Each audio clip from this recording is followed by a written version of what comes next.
गुंदनी रियासत हरियाणा के कस्बा गोबंदपुरा के अछूत रंबू के यहाँ पैदा हुई। उसी तरह जैसे गरीबों के बच्चे खामोशी से पैदा हो जाते हैं।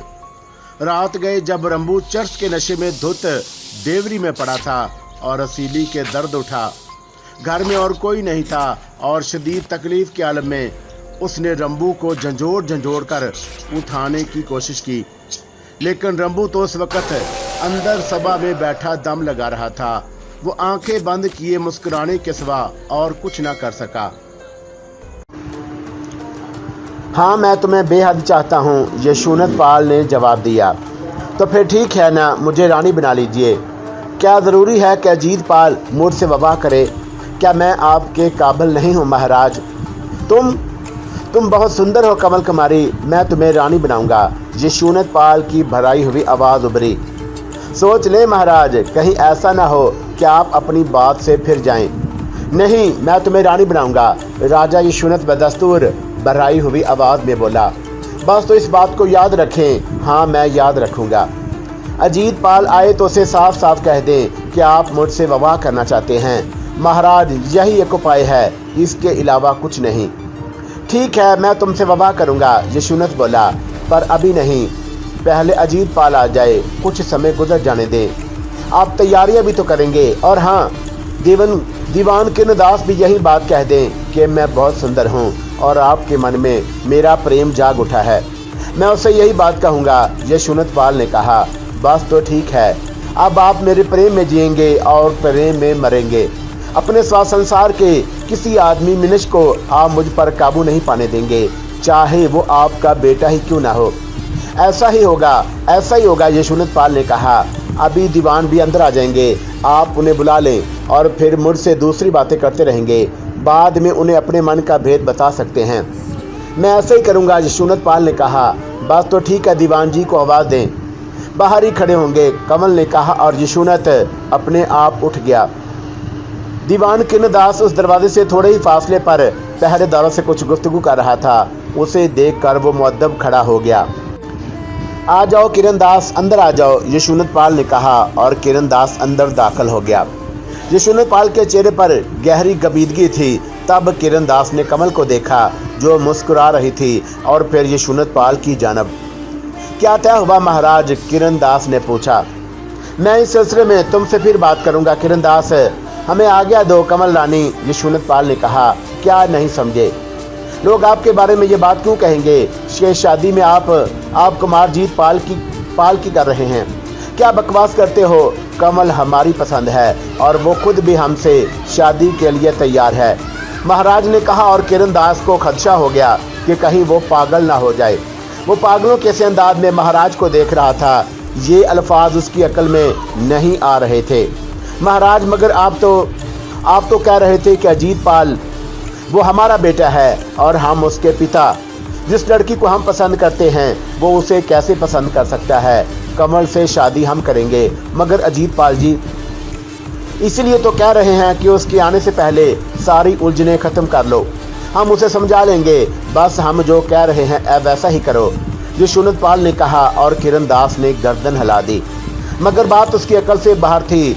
यशोनत पाल महाराज किसी सपेरन कलबंदी की रानी कैसे बना सकते हैं? लेकिन फिर उन्होंने उसे अपनी रानी बनाने का फैसला कर लिया, जबकि वो उनके बेटे की पसंद थी।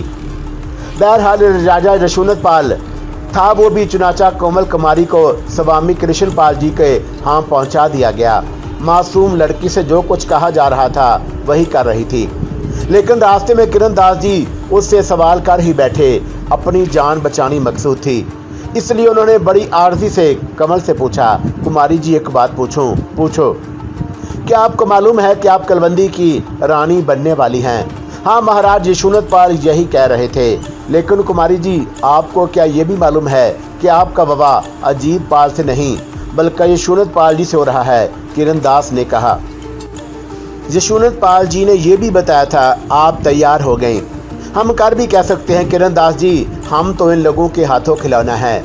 आप अजीत पाल से प्रेम करती हैं? हाँ करते हैं। तब उनके माता बनते आपको दुख ना होगा? ज़रूर होगा किरणदास जी, मगर क्या करें, कोई हमारी मदद तो करे। कौन कर सकता है कुमारी जी? यहाँ तो लगता है कि सब के सब पागल हो गए हैं। महाराज को इस उम्र में ये नाटक नहीं करना चाहिए।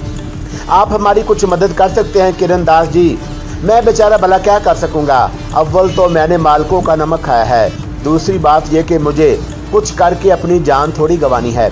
तब फिर इन बातों से फायदा ही क्या? जो हो रहा है होने दें, कमल ने ठंडी सांस लेकर कहा और किरण दास खामोश हो गया। तब कमल कुमारी स्वामी जी के पास पहुंच गई। राजा का हुक्म था। स्वामी जी ने उसे हाथों हाथ लिया और बड़ी आओ भगत की। और दूसरे ही दिन यह बात मशहूर हो गई कि स्वामी कृष्णपाल की भांजी उनके पास आ गई है। तारीख अपने आप को दोहरा रही थी। दूसरी तरफ राजा यशोनतपाल बड़ी धूमधाम से तैयारियों में मसरूफ थे और ये खबर आम हो गई कि यशोनतपाल जी को शादी की सूझी है। लोगों ने बधाइयां देना शुरू कर दी। महल में तैयारियां शुरू हो गई, लेकिन यशोनतपाल बड़े खौफजदा थे। उनके मन को एक ही धड़का लगा रहता था कि कहीं अजीत पाल वापस ना आ जाए।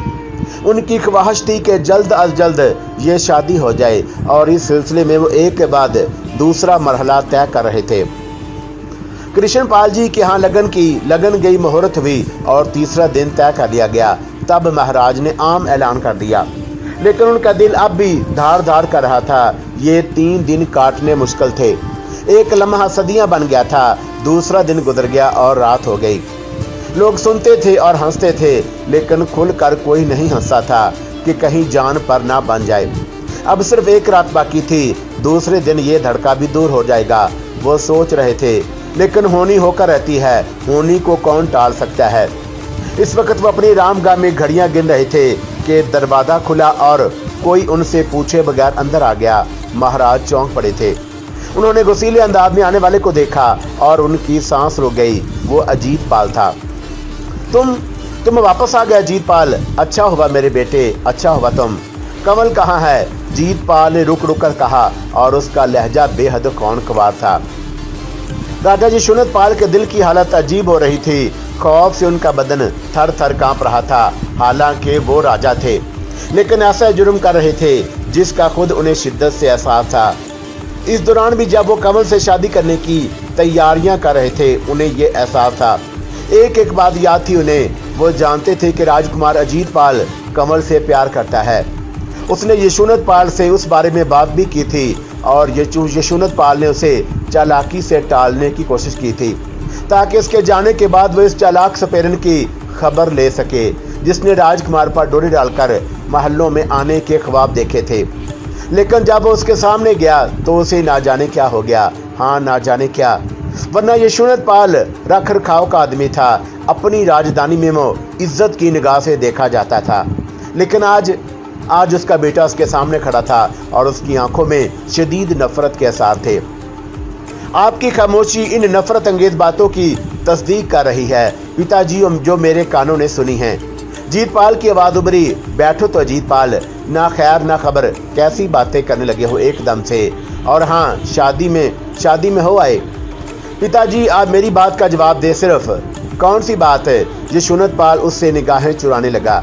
वो महफूज है, बिल्कुल महफूज। मैं उसे कला महल में छोड़ कर गया था। हाँ, मगर वो अब वहाँ नहीं है, वो वहाँ से हट गई है। क्यों पिताजी? अपनी मर्जी से, बिल्कुल अपनी मर्जी से। मैंने उससे आने के लिए थोड़ी कहा था, बस वो खुद ही कहने लगी। क्या कहने लगी पिताजी? भगवान के लिए जल्दी बताएं, क्या कहा आपसे उसने? अब मैं क्या बताऊं, ख्वाह मुख्वाह तुम्हें दुख होगा। ईश्वर पाक खुद को संभालने की बेहतरी कोशिश कर रहे थे, लेकिन उनके सामने उनकी आंखें नहीं उठ रही थी। अजीब सी शर्मिंदगी महसूस कर रहे थे वो। आपको बताना होगा पिताजी, भगवान की सौगंध, आपको बताना होगा। अजीत पाल की आवाज में एक खौफनाक गुराहट थी और यशोनतपाल को इस गुराहट ने झंझोड़ दिया। अचानक उन्हें एहसास हुआ कि अजीत पाल अपनी हैसियत से आगे बढ़ रहा है। राजा वो हैं, ना कि अजीत पाल। ये उसकी मजाल कि उनसे इस लहजे में बात करे। क्या पूछना चाहते हो अजीत पाल? इंसान बनकर तुम्हारा लहजा बदतमीजी का इजहार कर रहा है।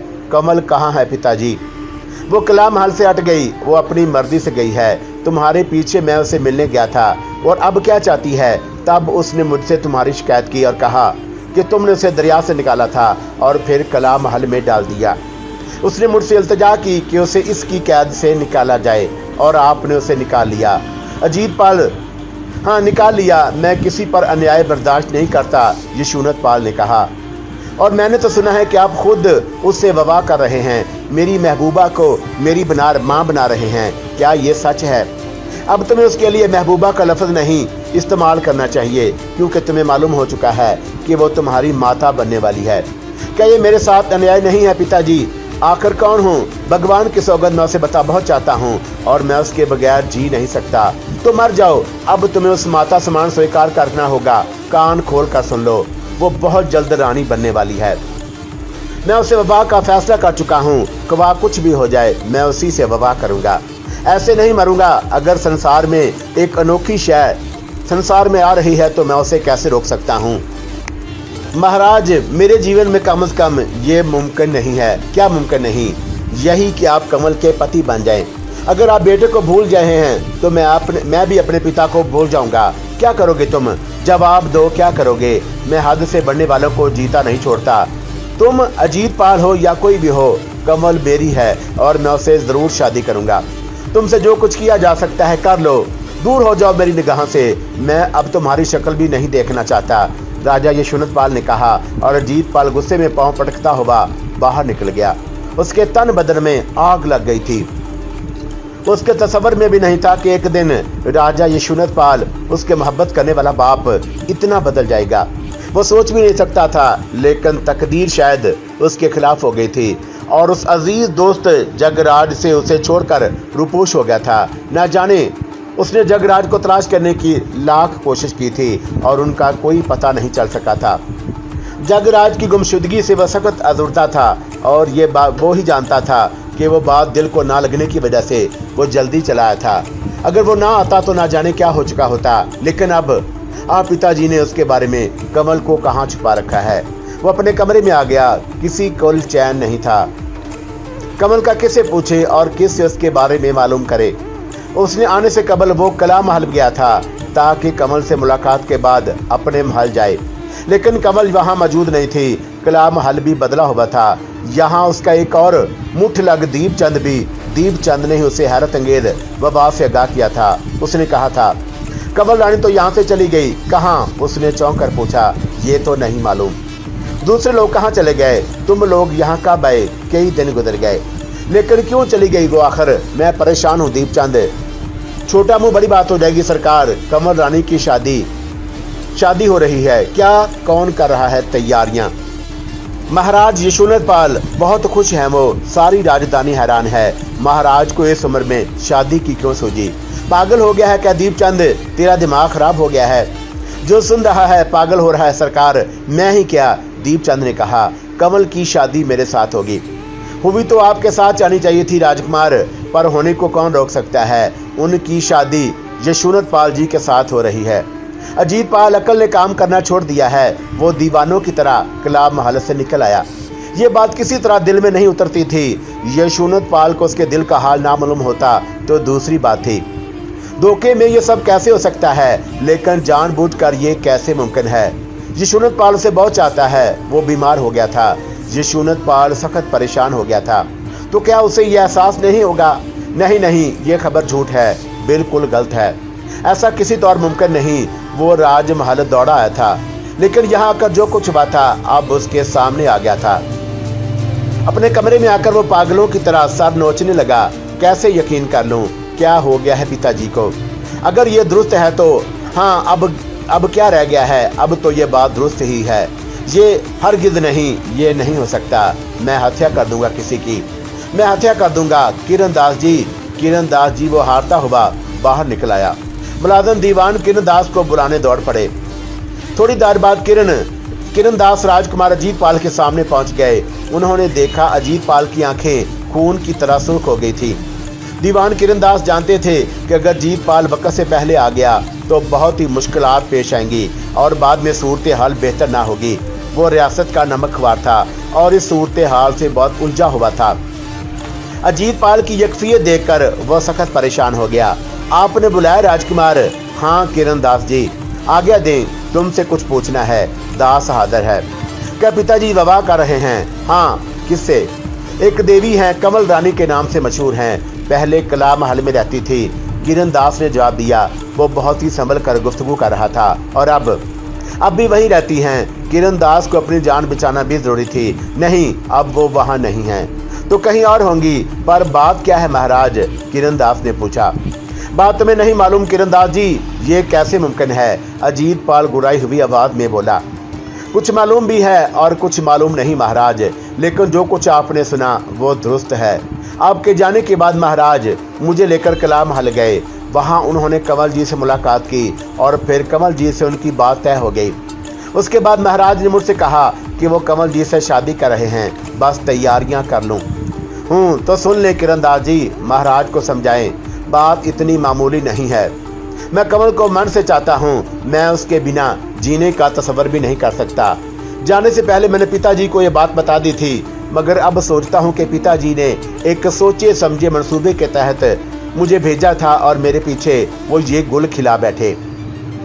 मुमकिन है ऐसी बात हो, किरण दास ने धीमे लहजे में कहा, लेकिन पिताजी कमल से शादी कर लें ये नामुमकिन है। अजीत पाल ने खौफनाक लहजे में कहा, आप अपने पिताजी के मुंह आएंगे राजकुमार। बात उस वक्त बाप बेटे की नहीं और रकीबों की है। कमल जवान है, सुंदर है, मुझसे प्रेम करती है। यशवंत पाल उस पर कब्जा नहीं जमा सकते। वो राजा है। किरण दास बोला, मैं राजकुमार हूँ। क्या आप उनके मुकाबले पर आएंगे? ऐसा हो सकता है किरण दास जी, ऐसा हो सकता है। मैं भी कोई तेली नहीं हूँ। मेरी माताजी मर चुकी हैं, लेकिन मेरा ननियाल मौजूद है और राजा तिलक चंद यशवंत पाल नहीं करते। मुझे मालूम है कि राजा यशवंत पाल ने माताजी को कभी सुख की सांस नहीं लेने दी और यहाँ तक कि वो मर गईं। पर यह मामला माताजी और पिताजी के दरमियान था। दोनों ही मेरे लिए काबिल एहतराम थे, लेकिन आज बात बिल्कुल ही बदल गई है। पिताजी दुश्मन समान आकर मेरे सामने खड़े हो गए हैं। हो सके तो उन्हें समझाएं। क्या मेरी खासियत उन्हें समझाने की है? अजीत पाल, आप दीवान हैं। अगर रियासत की तबाही देखना ही है तो जरूर देखें, पर आप करेंगे क्या अजीत पाल जी? मैं इतना बेबस नहीं हूँ किरण दास। अगर यशवंत पाल ने मेरी मोहब्बत पर डाका डाल दिया तो उसके बाद उसे सुख की सांस नसीब ना होगी। ये मेरा अहद है। मैं कोशिश करूंगा कुमार कि उन्हें एक बार फिर मनाऊं, लेकिन अगर वो ना माने तो आप ये काम जरूर कर ले दीवान जी। अगर पिताजी ना माने, मैं यहाँ से अपने मामा तिलक चंद के पास जाऊंगा और उन्हीं को अपने बेटे से जंग करना होगी। अजीत पाल किरण दास को देर तक सोचता रहा, फिर वो उठ गया। मैं कोशिश करूंगा कि रियासत पर तबाही ना छा सके, ये कहकर वो वहां से चला आया। बाहर आया तो राजा यशवंत पाल का बुलावा मौजूद था। किरण ने परेशानी से गर्दन झटकी और यशवंत पाल के पास पहुंच गया। यशवंत पाल बेचैनी से कमरे में टहल रहा था। किरण दास वहीं रुक गया। तुम्हें सूरत हाल का इल्म हो गया है किरण दास, और उसे किसी हद तक महाराज। अब तो समय भी बहुत कम रह गया है। ये कम वक्त ना जाने इतनी जल्दी क्यों आ गया। अगर ना आता तो काम हो चुका होता और उसके बाद हमें देख लेते, यशवंत पाल ने कहा। कुमार जीत पाल को तो आना ही था महाराज, किरण दास ने दबी जुबान में कहा। आना तो था, लेकिन अब बताओ कि क्या करें। वो वही पास आया था, यशवंत पाल ने परेशानी लहजे में कहा। क्या कह रहा था? बस उल्टी सीधी बातें कर रहा था। कहने लगा कि ये नहीं हो सकता, ये नहीं होगा। होना तो नहीं चाहिए महाराज, बात ठीक ही है। क्या मतलब? क्या कहना चाहते हो तुम दीवान किरण दास? मैं ये कहना चाहता हूँ महाराज कि आपने मुझसे कहा था कि अजीत पाल एक सपेरन के चक्कर में पड़ गया है और आप उसी किसी कीमत पर उस सपेरन को महारानी नहीं बना सकते। अजीत पाल, अब वाह आप किसी बड़े राजा की बेटी से करेंगे और आपने इसके लिए मुझे वहाँ लेकर गए थे। महाराज क्या उस सपेरन से बातचीत करें, फिर आप ही मुझे जवाब दें कि कहाँ तो आप अजीत पाल जी को रोक रहे थे और कहाँ आप खुद। दीवान किरण दास, यशवंत पाल खोन खबा लहजे में धाड़ा। दास हूँ महाराज, पर खरी बात कहे बगैर नहीं रह सकता। क्या बकवास करते हो? कौन सी खरी बात? मैं राजा हूँ, पर किसी कन्या से शादी करना चाहता हूँ तो इसमें किसी दूसरे को क्या एतराज हो सकता है? बिल्कुल एतराज नहीं हो सकता महाराज, मगर आप ही का मामला है। आप सोच लें, अजीत पाल जवान है और वो सपेरन से प्रेम करता है, और अगर वो बगावत पर आमादा हो गया तो तुम क्या समझते हो? क्या राजा यशवंत पाल इतना बुज़दिल और बेबस है कि वो किसी बगावत को ख़त्म ना कर सके? पर महाराज, ये बगावत आपका बेटा करेगा। हाँ, मैं जानता हूँ, लेकिन अजीत पाल अगर बागी हो गया तो मेरा बेटा कहाँ से रहेगा? खून को खून भूल सकता है महाराज, मैं भूल जाऊँगा। आप गौर करें। गौर कर लिया है अच्छी तरह, और मैंने तुम्हें इसलिए बुलाया है कि तुम मुझे यहाँ आकर मशवरा दो। मैं तो दास हूँ महाराज, कह चुका हूँ, बताइए मुझे क्या करना है। किरणदास ने पूछा। वो अंदाजा लगा चुका था कि यशोनतपाल बिल्कुल ही दीवाना हो चुका है। तुम्हें ये करना है किरणदास कि किसी तरह से समझाओ। अभी थोड़ी देर पहले मैं राजकुमार ही के कमरे से आया था और उन्हीं से बातें कर रहा था। ओहो, क्या कह रहा था वो कह रहे थे कि यशोनतपाल जी को उनके प्रेम पर डाका डालने का कोई अधिकार नहीं। ओहो, प्रेम प्रेम प्रेम, मैं कहता हूँ कि सच लड़का पागल हो गया है। जब कमल मुझसे विवाह करने को तैयार है तो फिर कौन सी बात बाकी रह जाती है। सिर्फ एक बात महाराज, किरणदास ने कहा। वो क्या? आप कमल रानी को उनके सामने पेश करें। कमल रानी खुद उनसे कह दे कि वो आपसे विवाह करना चाहती है, फिर अजीत पाल जी का गुस्सा ठंडा पड़ जाएगा। गोया हमारी कही हुई बात दुरुस्त नहीं है। क्यों नहीं, मगर जवान खून उन्हें नहीं मानता। आप उस हंगामे को खत्म करने के लिए ये काम जरूर करें महाराज। और अगर कमल ने उसे देखकर हमसे इनहराफ किया तो फिर आपको अजीत पाल के हक में दस्तबरदार होना पड़ेगा। ये नहीं हो सकता। फिर जो आ गया, किरणदास ने शाने हिलाते हुए कहा, और यशोनतपाल सोच में डूब गया।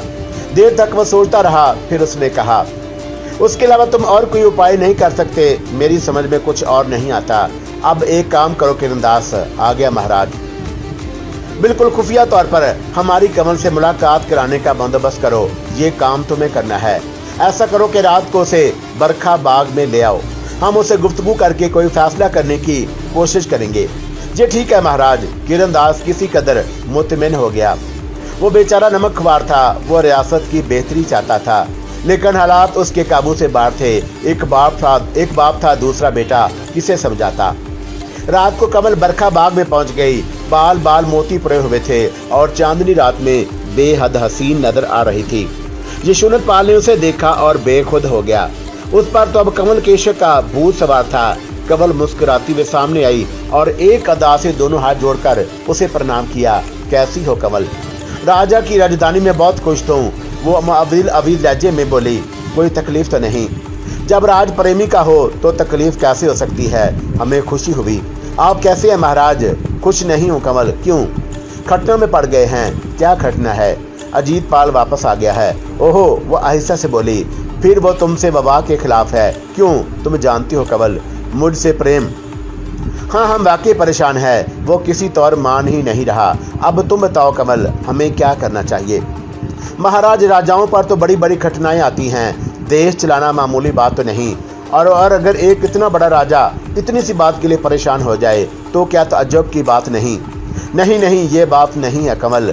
दरअसल अजीत पाल भी हमारा अकलौता बेटा है और फिर उसकी माता भी मर चुकी है। हमने बचपन से उसे बड़े प्रेम से पाला है, मगर तुम्हारे प्रेम के आगे कोई और प्रेम हमें नहीं सवाता। चुनाचा हम उसके लिए परेशान हैं। क्या आप कोई फैसला नहीं कर पाए महाराज? कमल ने पूछा। हाँ, हम फैसला नहीं कर पाए। मैं क्या सेवा कर सकती हूँ? उसने गहरी निगाहों से यशोनतपाल को देखते हुए पूछा। हम इसलिए तुम्हारे पास इस समय आए हैं कि तुम हमारी सहायता करो कमल। यशोनतपाल ने कहा। हुक्म दे महाराज। हुक्म क्या दें? दीवान किरणदास से बात हुई थी। कहने लगा कि अगर तुम अजीत पाल के सामने इस बात का इकरार कर लो कि तुम यशोनतपाल से विवाह करना चाहती हो, उससे नहीं तो फिर अजीत पाल के जल ठंडे हो जाएंगे और अपना इतराज बाकी न रख सकेगा। मुझे तो कोई एतराज नहीं महाराज, पर आप ये पसंद करेंगे कि आपकी प्रेमा किसी गैर के सामने ऐसी बात करे? अच्छा तो ये था कि इस मसले को आप खुद ही निपटा लेते, कमल ने कहा। और यशोनतपाल किसी सोच में डूब गया। कमल की गहरी आंखें उसका जायजा ले रही थी। अपना अमल करने में वो मसरूफ थी। यशोनतपाल ने उसे और उसकी आंखों के सैर में डूब गया। तब कमल बोली।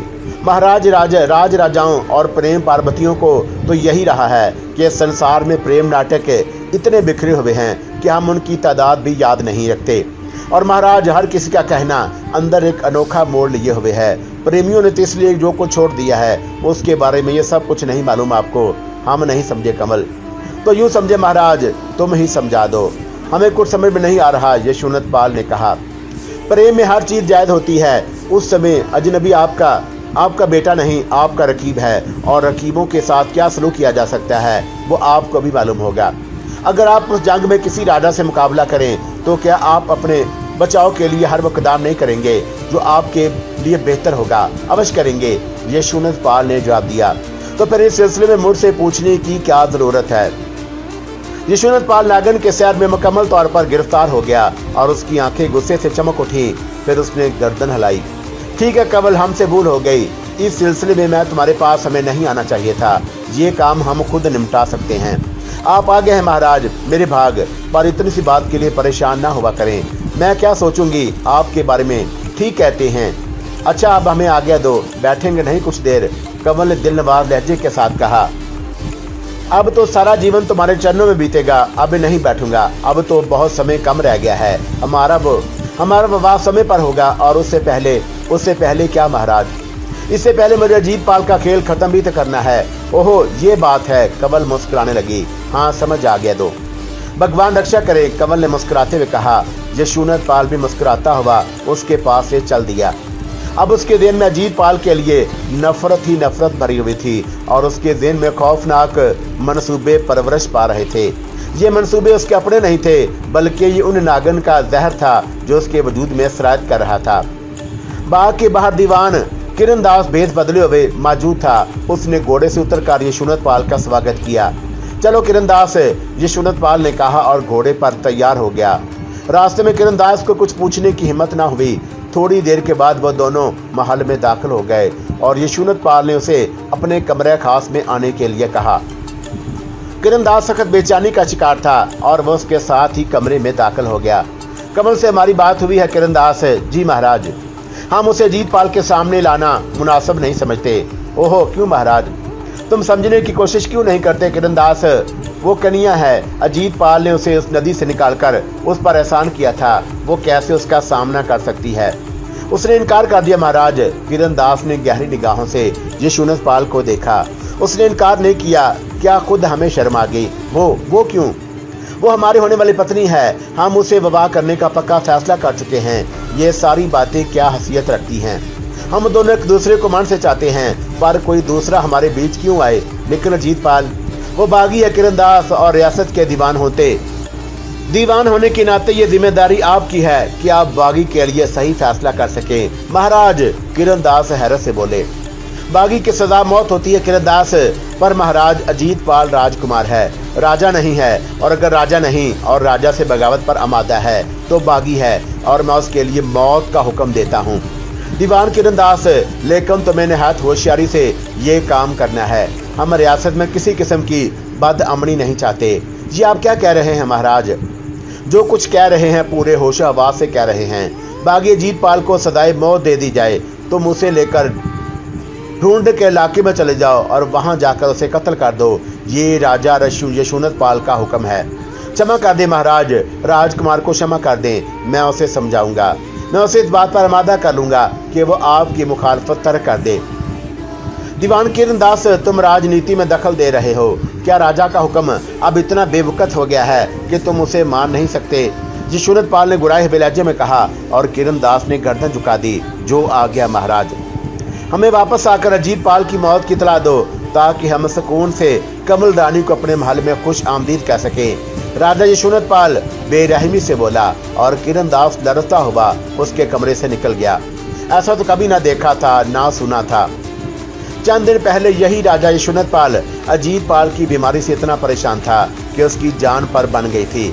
और जब अजीत पाल को सेहत नसीब हुई तो राजा यशवंत पाल ने खजानों के मुंह खोल दिए थे। ऐसा जश्न मनाया था उसने जो रियासत की तारीख में यादगार बन गया। अब वही यशवंत पाल अपने इकलौते बेटे की मौत का खवाह था। एक औरत के लिए क्या ये सिर्फ औरत का खेल है? किरण दास ने सोचा। अपने कमरे में आकर वो बहुत देर तक इस बात पर गौर करता रहा। बिलाशुबा ये सिर्फ औरत की बात नहीं। अगर बात सिर्फ औरत की होती तो राजा यशवंत पाल इस कदर जज्बाती ना होता। ये कोई और ही खेल है। उसने जू गौर किया, उस पर अजीब राज मुनकशिफ होते चले गए। कमल की हैसियत बेहद पुरअसरार थी। वो एक सपेरन थी और एक सपेरे के साथ रक्स गाह में आई थी। उसने अजीबो गरीब रक्स पेश किया था और उसके बाद गायब हो गई। फिर वो कला महल में नजर आई। आखिर क्यों? जरूर कुछ न कुछ है और उसने कुछ न कुछ का उकदा हल करना एक लाजमी अमर है। फिर उसे राजा यशवंत पाल की बात का ख्याल आया और वो खौफजदा अंदाज में उठ खड़ा हुआ। उसकी अपनी जान पर बन सकती थी।